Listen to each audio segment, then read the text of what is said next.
Well, welcome everyone. My name's Tim Colson, Hi everyone, I'm Syma Khalid. and we have another episode of Science of the Times podcast for you. And what have we got today, Simon? Yeah, so today I'm pretty excited because we've got someone who's on to talk about dinosaurs. I know everyone loves dinosaurs. It's amazing how they've kind of captured the public attention. Yeah, and I think it's interesting because it's cross cultures and everywhere. Everywhere you go, sort of kids are fascinated with dinosaurs, adults are fascinated with dinosaurs. So I think it's almost a dream job as a scientist, isn't it, to work on dinosaurs? It is, and Roger. I mean, I'm sure he won't admit it, but he's kind of definitely one of the world's leading dinosaurologists, if that's even a word. So no, it's we're lucky to get him. Shall we get him on without any further ado, and then we can sort of discuss a few things afterwards? Absolutely. Fantastic. Okay, well, welcome, Roger. Would you like to introduce yourself? Say a little bit about who you are. Yeah, well, thanks for having me. And I'm Roger Benson. I'm the Macaulay Curator of Dinosaur Paleobiology, so the curator of dinosaurs at the American Museum of Natural History in New York. But I'm English, you can probably tell. So, So that's probably like the plushest dinosaur job in the world, is it? well, it's not the job, it's the person. And I wouldn't claim to be the greatest dinosaur paleontologist in the world, but it's a pretty great place to work. And, the museum has one of the best collections of fossil dinosaurs in the whole world, maybe the best. And it's just like a super exciting place to be for paleontologists.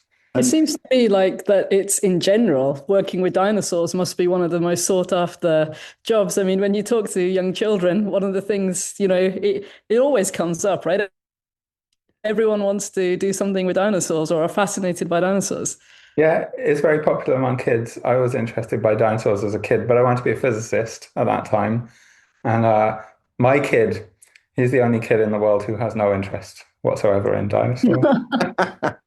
so you're literally like the opposite of every physicist who started out wanting to be a paleontologist studying dinosaurs and then ended up.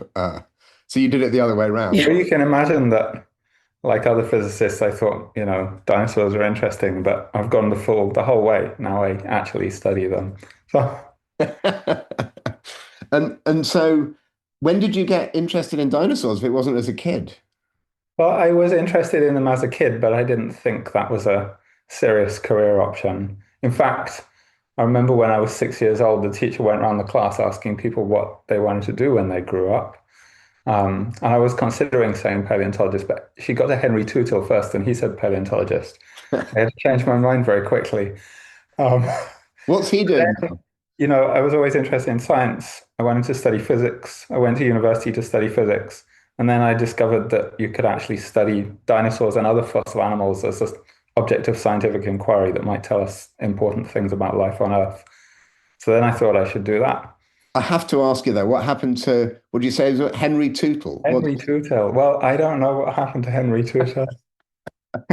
Um, Anyway, I'm let's. not a paleontologist as far as I know. I think I would know if he was a paleontologist. Okay.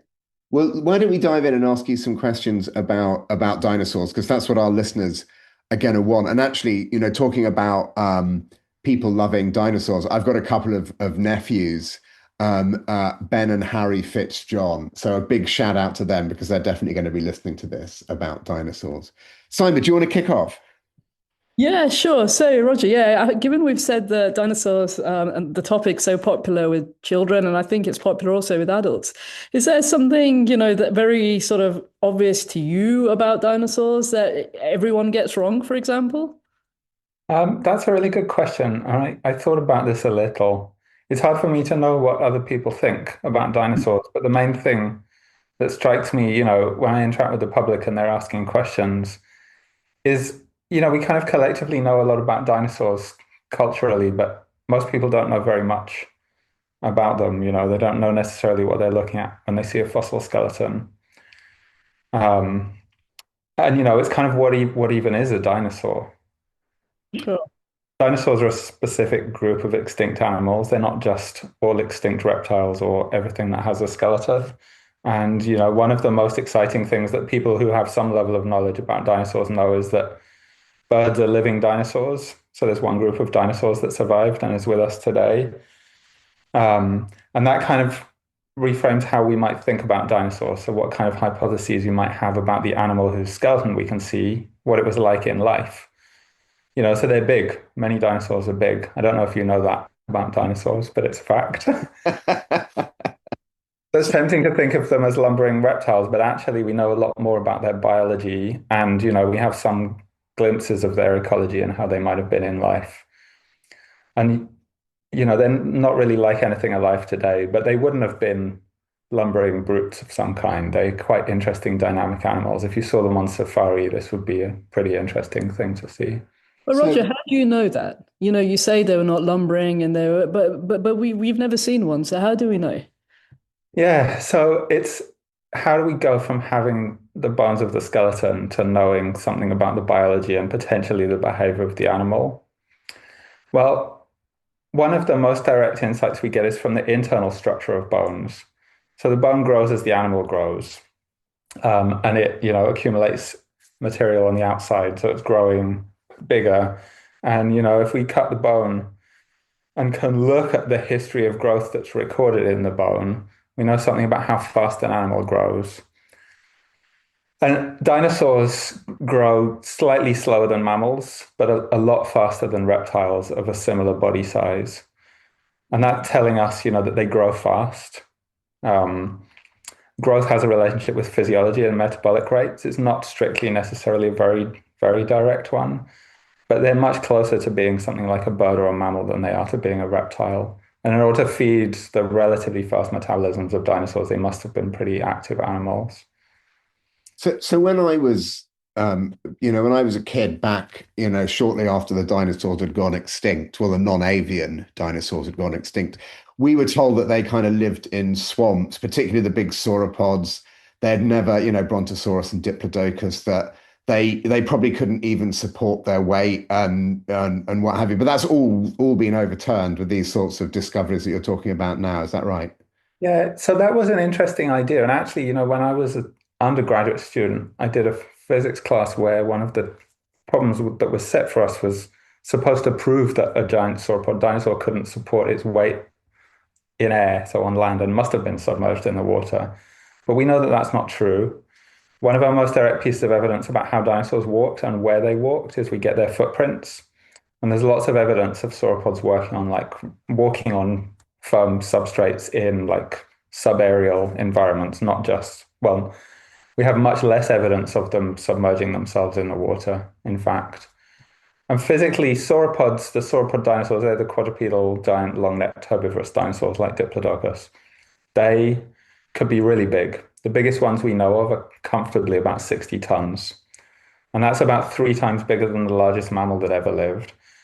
It's also about 3 times bigger than the largest other dinosaur that ever lived. So when we say dinosaurs are really, really big, bigger than any land animal alive today, it's actually just sauropods that are like that. Other dinosaurs, the biggest sizes, they got to about the size of the biggest mammals. And some of the earliest biomechanics work on sauropod dinosaurs by McNeill Alexander looked specifically at the question of whether vertebrate bone was strong enough to support and vertebrate muscle was strong enough to propel a land animal of about that size. And that's comfortably within the range of sizes that you can support on land, given the material properties of the vertebrates.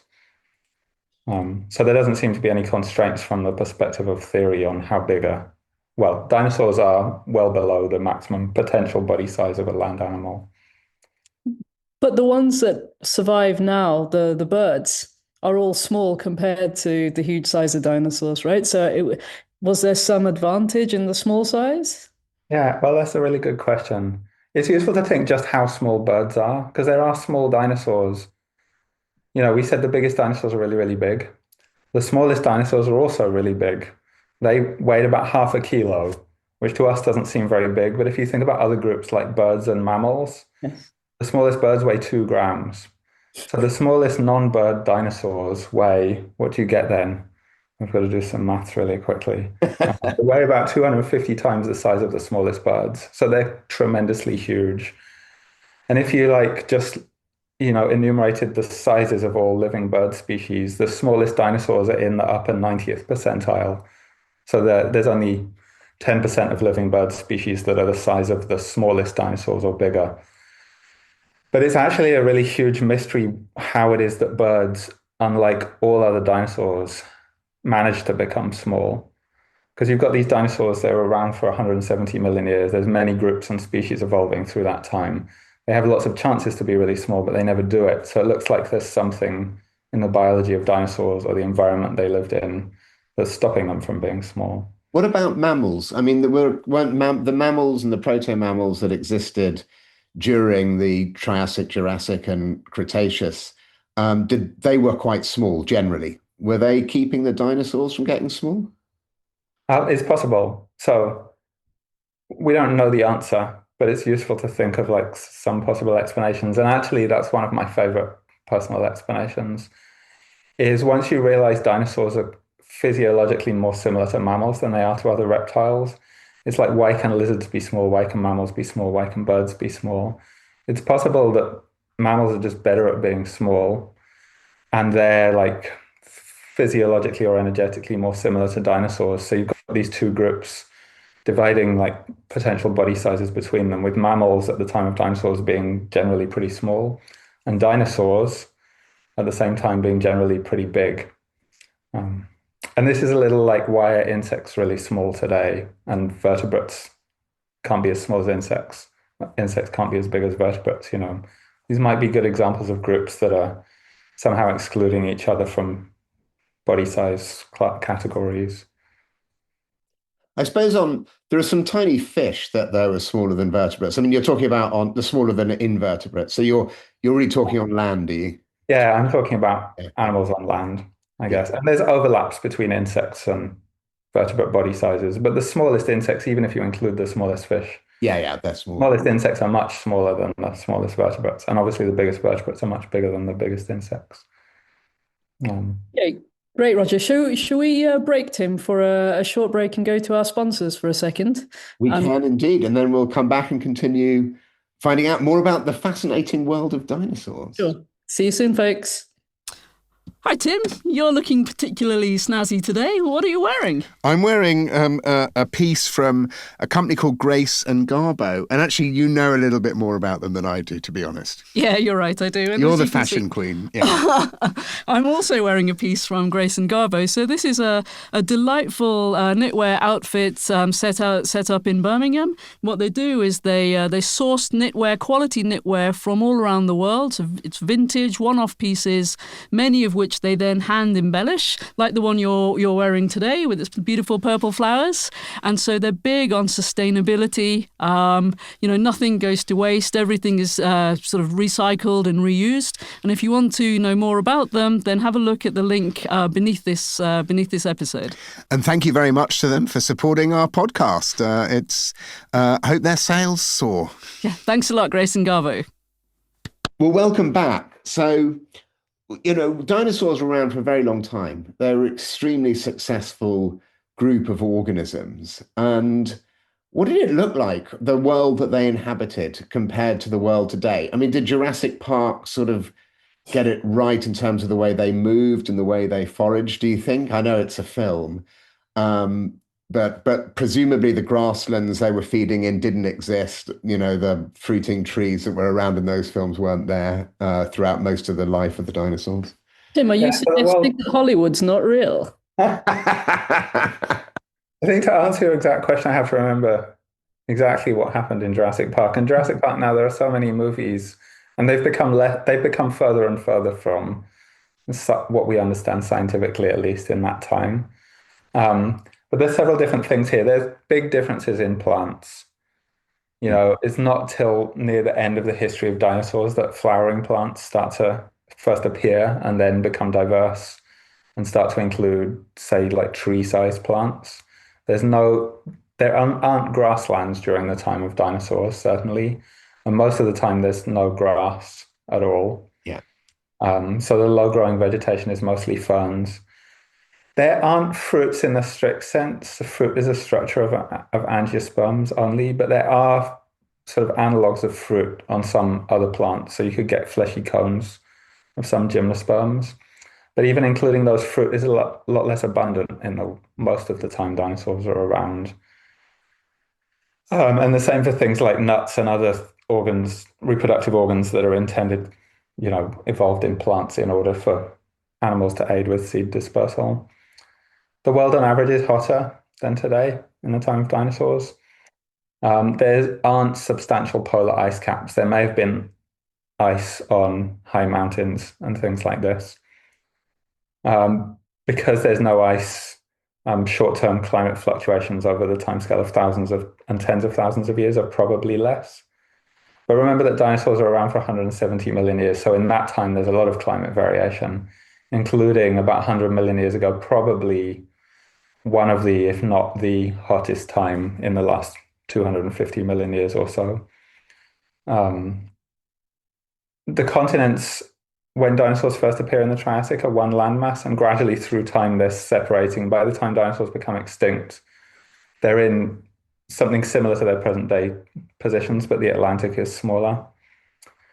And dinosaurs, most groups of dinosaurs are found most places in the world most of the time. Late in their history, as the continents fragment, you get more endemic dinosaur faunas. So it's different biogeographically today, where you get highly different groups of mammals living in different continents on Earth. Because the tyrannosaurs, I think, were just found in the Americas and Asia, right? They didn't, is that? Yeah, well, almost all fossils. Tyrannosaurs are interesting because they're very important as giant predators really late in the history of dinosaurs. So T-Rex, as far as we can tell, is the heaviest land predator that ever existed. And it weighed maybe 6 tons, and it's remarkable.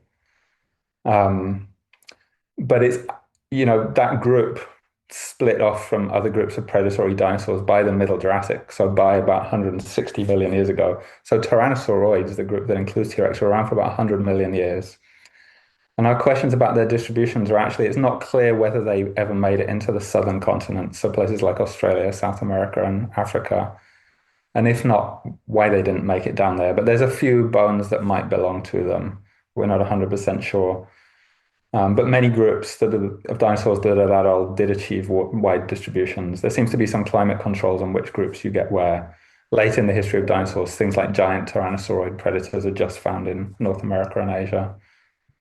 So, Roger, you've told us a lot about sort of what the world might have looked like for dinosaurs and, about the plants. And you've said a lot about, where the distribution of bones. And I guess most of our readers or listeners, sorry, will be familiar with you getting information from fossils, for example. But what other sources of information do you use to build up this picture? Well, for the world in general, there's lots of information that comes from geology and the earth sciences.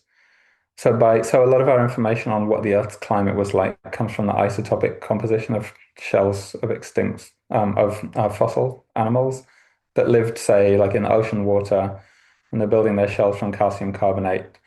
And the ratio of what oxygen isotopes are included into the shell as they build it tells us something about temperature in the past. There's also a wide range of other similar methods. It's not so useful to list them. Honestly, chemistry gets everywhere, Simon. I'm getting fed up with chemistry cropping up in even on dinosaur podcasts. So there's even attempts to measure the body temperatures of dinosaurs by their chemical composition. So sometimes using this is actually pretty exciting, but it's sort of pioneering work, so we don't know exactly where it'll go. But there's some really exciting work by Yasmina Weirman, who's at Johns Hopkins now, using Raman spectroscopy to look at what bonds organic molecules have in preserved dinosaur bones. And, the proportions of different bonds might be different in endotherms to what they are in ectotherms. And there's actually quite a lot of variation in which organic bonds are left in dinosaur bones. It suggests some dinosaurs might be much more metabolically active than others. And that's pretty exciting. We didn't have glimpses of that before. But this is sort of just an emerging research area. But that's chemistry, yeah.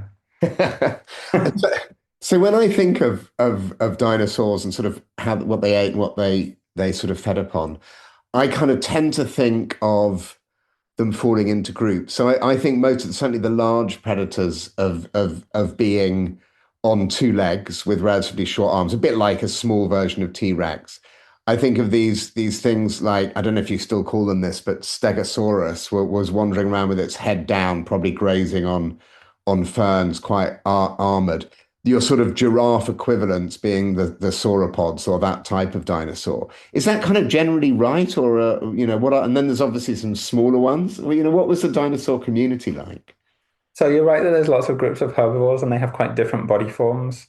And for a long time, paleontologists have suggested that they're browsing at different heights. And that's probably correct. There's no serious reasons to doubt that. In terms of predators, T-Rex is big, has a giant head and relatively small arms. But actually, if you look at all the groups of big predators, things that could weigh a ton or more, and there's quite a few groups that did that during the long history of dinosaurs. There are actually groups that have really long arms with big, like ferocious looking claws on them. Like Megaraptor, which is a South American dinosaur, and it has a group of relatives called Megaraptorids. And that's like, it's kind of I sort of imagine these things like Freddy Krueger or something, because they have really very long arms with really pretty ferocious claws at the ends of them. So there's did they walk on two legs, or were they walking on? Yeah. So all dinosaurian predators walk on two legs. Yeah. Okay. And being bipedal like that, because we're mammals, and most mammals are quadrupeds, and we evolved to be bipeds from a quadrupedal ancestor. Actually, the bipedal dinosaurs, they're retaining that, they're inheriting that from their ancestors. The first dinosaur, we're very confident because early dinosaurs are all bipedal. The first dinosaur was a biped. It's very different to mammals. And if you see a quadrupedal dinosaur like a sauropod or a stegosaur, it evolved to be a quadruped from a bipedal ancestor. And when you ask this question about how dinosaurs moved, that actually has big impacts on how they move. Because even the quadrupedal dinosaurs, mostly the way that they become quadrupeds by putting their hands on the ground, by and large, they don't quite get it right in a pure biomechanical or functional sense. So they manage to put their hands on the ground, but most of the groups, including stegosaurs and ceratopsians like Triceratops, still have a bit of a bend in the elbow, so they never get sort of a pillar erect forelimb that's going to passively support their weight. They've always got a little bend, even when they become weighing more than 10 tons. So probably they always have to use a bit of muscular energy to hold their body mass up, their giant body mass up. And this is very different to giant quadrupedal mammals. So one more quick question, Simon, if you don't mind, on the kind of community structure of dinosaurs. One thing that I kind of, and correct me if I'm wrong, but there weren't kind of were there arboreal, so tree living dinosaurs, much like we have, right? There are a number of mammals, for example, that live in trees, whether they're primates or whether they're anteaters, tree climbing anteaters. Was there anything like that in the dinosaur world? It's a really good question. So what we can say for sure is there are no dinosaurs outside of birds that have really clear slam dunk indicators of being arboreal. They don't seem to specialize the skeleton for arboreality in the way that you'd see in a squirrel or like a perching bird. So it's really hard for us to tell, but we can say they're missing like the adaptations of highly arboreal things today, by and large. Some of the really close relatives of birds, though, have big gliding surfaces, either made of feathers, or do you know there's a group of dinosaurs that have a bat-like wing membrane? Oh, I didn't. Yeah. And not pterosaurs. Not pterosaurs. Actually, The dinosaurs. are outside of the dinosaurs. Yeah. They're called Scansoriopterigids. And some years ago, I had to practice saying that over and over again. There's a Scansoriopterid called Epidexipteryx, for example. It's a bit of a tongue twister. But there was an amazing fossil. Can you just explain that? Sorry. Can you just explain that for our listeners, what you mean by that? Because they won't know the... Yeah. So one of these is the name of a group of dinosaurs. They're called Scansoriopterigids, and they're named after a member of the group called Scansoriopteryx. And then when I say the Scansoriopteryx, the Scansoriopterid Epidexipteryx is just another genus of Scansoriopterid. So they have some of the longest, most convoluted names of dinosaurs, but they include one species that has one of the shortest names of all animals, which its genus name has 2 letters and its species name has 2 letters. It's just called Yiqi, which is Yiqi. This is a Chinese dinosaur. Yiqi is one of the most phenomenal discoveries, in my view, of the last 20 years, because it preserves what looks like a kind of bat-like wing membrane. And it's a dinosaur that's quite closely related to birds. And it's telling us that among the extinct dinosaurian relatives of birds, there are things that are experimenting with different forms of gliding or flight. So you don't just hit on sort of one way of flying early in the history of dinosaurs. Early in the history of bird-related dinosaurs. You're kind of evolving a bunch of different ways, and then in the end, the only surviving ones are birds that have a quite a specific flight apparatus that's unique to birds. Why did they take to the skies? I mean, how do you think about this as an evolutionary biologist? I tend to think that groups with many species and evolving lineages will basically do anything that there's an opportunity for them to do. So chasing resources or escaping predators would be the two things that I would suggest is how these adaptations got started. Yeah. Yeah, if you think about it on what was the selective pressure that drove that specific evolving lineage? If you think about it, like there's lots of evolving lineages experiencing many selective pressures, exploring all the possible ways that you can be a dinosaur. We know that's one of them because that's something that happened. It's happening in largely predatory dinosaurs. It's plausible that they're chasing prey, but this is really hard to tell. But it's relevant to the question about arboreality because it seems very likely at this point, not everyone agrees about it, but it seems very likely that bird flight evolved from the trees downwards in animals that must then sort of be initially arboreal. Yeah. But it's not actually clear. They're predators, so maybe they're chasing prey, but we can't be 100% sure. And it's difficult when you go back in time to know what caused specific traits to evolve. We can observe that the traits evolved. And we can have hypotheses about why they evolved, but then testing those hypotheses is the real challenge. So if anyone has any ideas, they should try them out. Great. So, Roger, I'm sure many of our listeners are will have children or will indeed be children who are obsessed with dinosaurs and, sort of dream of making a career out of this. Would you have any advice to give to them? Yeah. So study hard, care about science. If you're not really interested in science, then, well, this is the thing. Dinosaurs have such a broad appeal, and there are many ways of working in paleontology, of which, one path is to be engaged in the science of paleontology. There's obviously many other roles that you might describe as sort of dinosaur adjacent. But, be passionate about what you do. This is a simple thing. If you want to be a scientific paleontologist, then care actually about all the sciences you study. Paleontologists, we might have a sort of bad reputation for just dreaming big or speculating or guessing what dinosaurs were like. You could call that hypothesis generation, but as scientists, it's important that we're testing those hypotheses using evidence. So we're replacing opinion and argument and subjectivity with objectivity and sort of tests of ideas. And that can bring us a long way.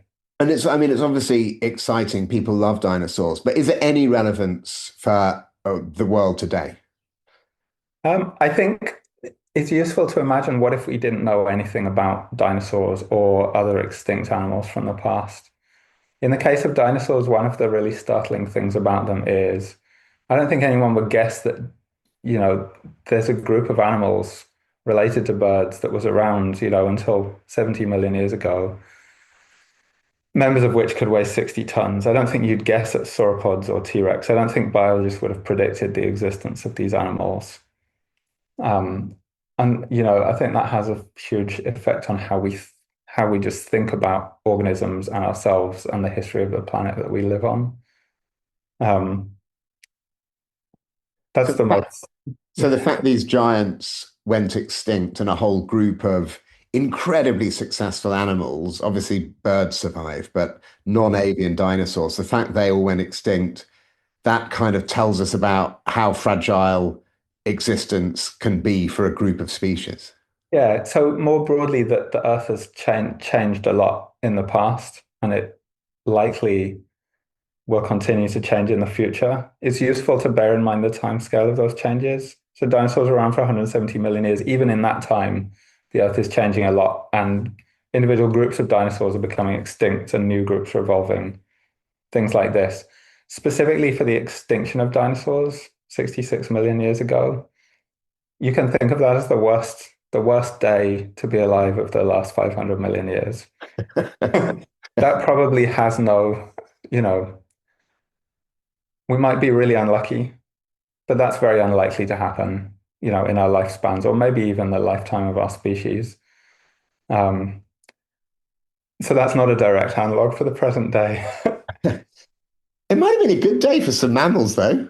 It was a It's good like... day for some. I don't think it was a good day for anyone, but it might have been a good like few thousand years for some groups of organisms.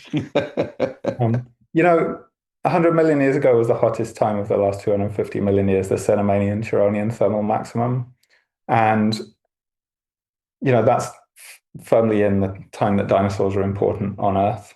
And there's groups of dinosaurs that disappeared that have been around for a long time before that. So, like groups of large predators, for example, that were around for 50 million years or more before that, that disappear and we never see them again. So that's a time when Earth's climate and the sea level and many other related aspects are changing a lot. And we can see it has clear effects on organisms. And in the broader fossil record, there's lots of examples of that. So that possibly has a message that's relevant to today. So, Simon, I think we're running out of time. Have you got one final quick question for Roger? Yeah, so this is not really a scientific question, but one I'm just curious about. So, say Jurassic Park was real and you could bring back a single dinosaur, which one would you choose? I have three answers. One is my personal answer, is I'd bring back Triceratops because I just think it's neat. One of them is I think if you put it to a popular vote, you'd end up with T-Rex. And I would defer to the popular vote because let's face it, probably objectively, we thought objectivity is important. T-Rex is objectively one of the most terrific animals that ever lived. But scientifically, I'd really want to bring back something very closely related to birds, possibly the Scansoriopterygiid Epidextrix. Just because no one else on the planet can say it. It would just be astonishing to know how these animals worked and really what they were doing. The goal of bringing this thing back to life is to see what it really does. Mm. And, that's going to tell you not just about sort of a fascinating individual animal, but something that's important for the origin of birds. And, birds are so important today and they hugely different to anything else. So understanding their origins seems really important. Wow. Well, I mean, what a fascinating group of animals. And, nice to get some insights into what their world was like from Roger and the unpronounceable dinosaur that, he would like to bring back. I mean, it's pretty amazing what they've been able to find out about dinosaurs, isn't it? Yeah, absolutely. I mean, I guess you're closer to the area than I am because you also Well, look 'cause at. I'm a dinosaur. Is that what you're saying? Well, I mean, I was hinting at it. I didn't want to come out and say it. No, I mean, big things compared to my little molecules that I look at. I think I wasn't aware of the diversity within dinosaurs Okay. because typically we see what we see in museums. We see, okay, there's fossils and there's skeletons. And beyond that, when it comes to dinosaurs, I'm a layperson. So beyond that, I didn't realize there was this huge breadth. And so for me, that was really, truly mind blowing, to be honest. No, and I mean, and one thing we didn't really have time to talk about, which would have been, well, okay, an opportunity to get another dinosaur expert on a later date, is, we didn't talk about the fact that some of these finds aren't of whole dinosaur bodies, but they're of individual bones or even fragments of bones. And we didn't really touch on some of the chemical methods. That was probably my fault. I probably put him off by teasing you by saying chemistry gets in everywhere. No, well, not at all. We can't get to everything in a single episode. And I think it's interesting to know. Yeah, like you said, we have these samples that can be disparate, can be from different eras, from different parts, different animals, and then sort of like being a detective, putting all the pieces together, and then joking aside, it does come down to chemistry at the end of the day. What is the commonality between all these things? It is there's only so many elements. No, but the fact you can look at those elements in fossils, and you can look at ratios of, say, isotopes of I think you said oxygen. So that's oxygen with different numbers of neutrons in the in the nucleus of the atoms, and you can actually make inferences about what the temperature was like, about even what the potentially whether how warm-blooded or cold-blooded they were.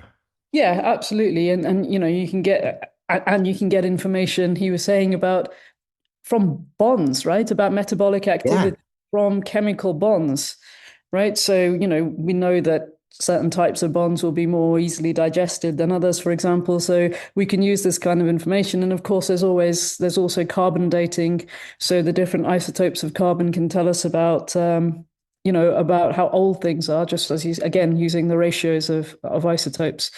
And so, yeah, it's fascinating to me that something as huge as the Tyrannosaurus Rex, when we're trying to study it, it still comes down to the individual atoms. It no, warms my heart. yeah, no, it is fascinating. Well, I really enjoyed that, and I suspect we'll get plenty of questions from Yeah. our listeners and watchers if you're watching on YouTube. So yeah, please send them in, um, and I'll see you next week then, Syma. I have to say I'm looking forward to producing an advertising short for this episode. I think a dinosaur short will be fun. Will we know which is the dinosaur and which is you, though, Tim?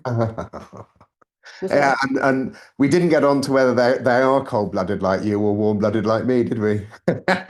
Okay. excellent? I'll get you back next week. See you later, Syma.